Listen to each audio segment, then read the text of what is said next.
नमस्कार। आप सभी का एक बार फिर से स्वागत है हमारे चैनल दुर्गा भक्ति मार्ग में। आज मैं आप सभी को सुनाऊंगी गणेश जी की कथा। एक समय की बात है, एक गांव में एक ब्राह्मण दंपत्ति रहते थे। उनकी कोई संतान न थी, इसी कारण वे दोनों हमेशा उदास रहा करते थे। ब्राह्मण गणेश जी का परम भक्त था। ब्राह्मण गणेश जी की खूब सेवा किया करता था और ब्राह्मणी से हमेशा यही कहता था कि गणेश जी एक दिन सब ठीक कर देंगे। एक दिन ब्राह्मण को कुछ काम पड़ गया। उसको एक हफ्ते के लिए गांव से बाहर जाना था। उसने अपनी पत्नी को कहा, किशोरी, मुझे कुछ काम से शहर जाना है, वहाँ एक हफ्ता ही लग जाएगा, तो तुम एक हफ्ते तक भगवान गणेश की सेवा और पूजा करनी है। पर मुझे तो पता ही नहीं कि गणेश जी की सेवा कैसे होती है। ब्राह्मण बोला, तुम्हें कुछ नहीं करना, केवल गणेश जी की मूर्ति को स्नान कराना है, उन्हें दिया दिखाना है और उनको भोजन का भोग लगाना है। भोग लगाने के बाद तुम भी भोजन कर सकती हो। ब्राह्मणी बोली, समझ गई, हाँ समझ गई, आप निश्चिंत होकर शहर जाइए, मैं गणेश जी की सेवा अच्छे से करूंगी। ठीक है, मैं चलता हूँ, अपना ध्यान रखना। ऐसा कहकर ब्राह्मण वहां से चला जाता है। अगली सुबह ब्राह्मणी ने गणेश जी की मूर्ति को स्नान आदि कराकर भोजन की थाल सजाकर गणेश जी की मूर्ति के आगे रख दी और बोली, देखिए गणेश जी महाराज, आज मैं घर में अकेली हूँ और मुझे बहुत से काम भी हैं, तो मैंने आपके आगे भोजन रख दिया है, आप आकर भोग लगा लीजिए, तब तक अपना सारा काम पूरा कर लूंगी मैं। ब्राह्मणी के मन में यह छवि थी कि गणेश जी भी प्रकट होकर भोजन करेंगे जैसे हम मनुष्य करते हैं। ब्राह्मणी अपने घर के सारे काम में लग गई। कार्य खत्म करने के बाद वह फिर से गणेश जी की मूर्ति के पास आ गई और देखती है कि भोजन की थाली तो वैसे की वैसी ही रखी है। अरे गणेश जी, क्या भोजन में कोई कमी है? आपने तो अन्न का एक दाना भी नहीं खाया।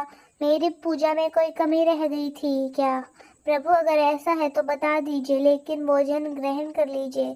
देखिए, यदि आप भोजन ग्रहण नहीं करेंगे तो मैं भी भोजन नहीं करूंगी।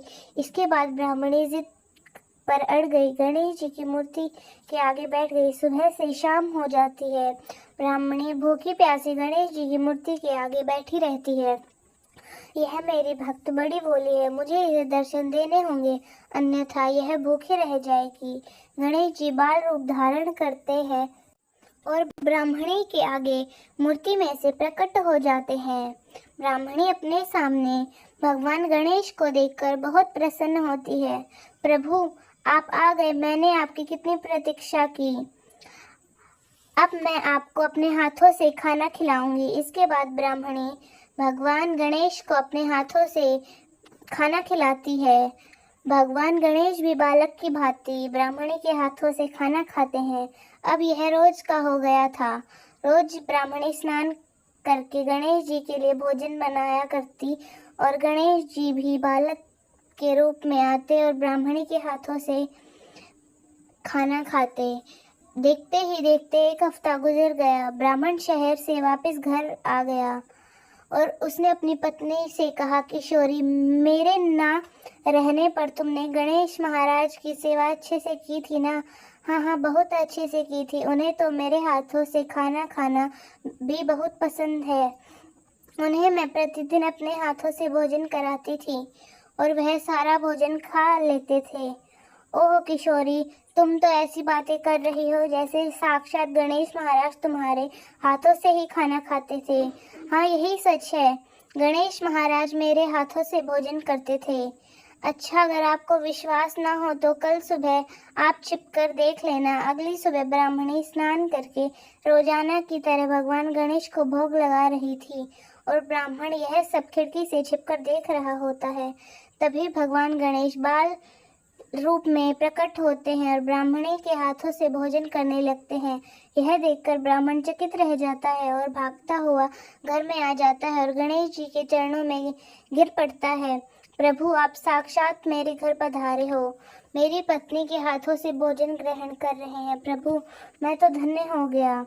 आपके पधारने से मेरा घर स्वर्ग हो गया। प्रभु, मैंने आपके इतने सालों की सेवा की, लेकिन आपने यह सौभाग्य मुझे क्यों नहीं दिया? उन्होंने ही प्रदान किया। मेरे से कोई गलती हो गई थी क्या? उठो सुन रघुनंदन, तुमने मेरी सेवा बहुत की है, लेकिन कभी तुमने मुझे भाव पूर्वक नहीं पुकारा। लेकिन ब्राह्मणी की भक्ति में भाव था, इसलिए मैं ब्राह्मणी को दर्शन दे रहा था। और तुम्हें भी मुझे पता था कि तुम पीछे छिपकर देख रहे हो।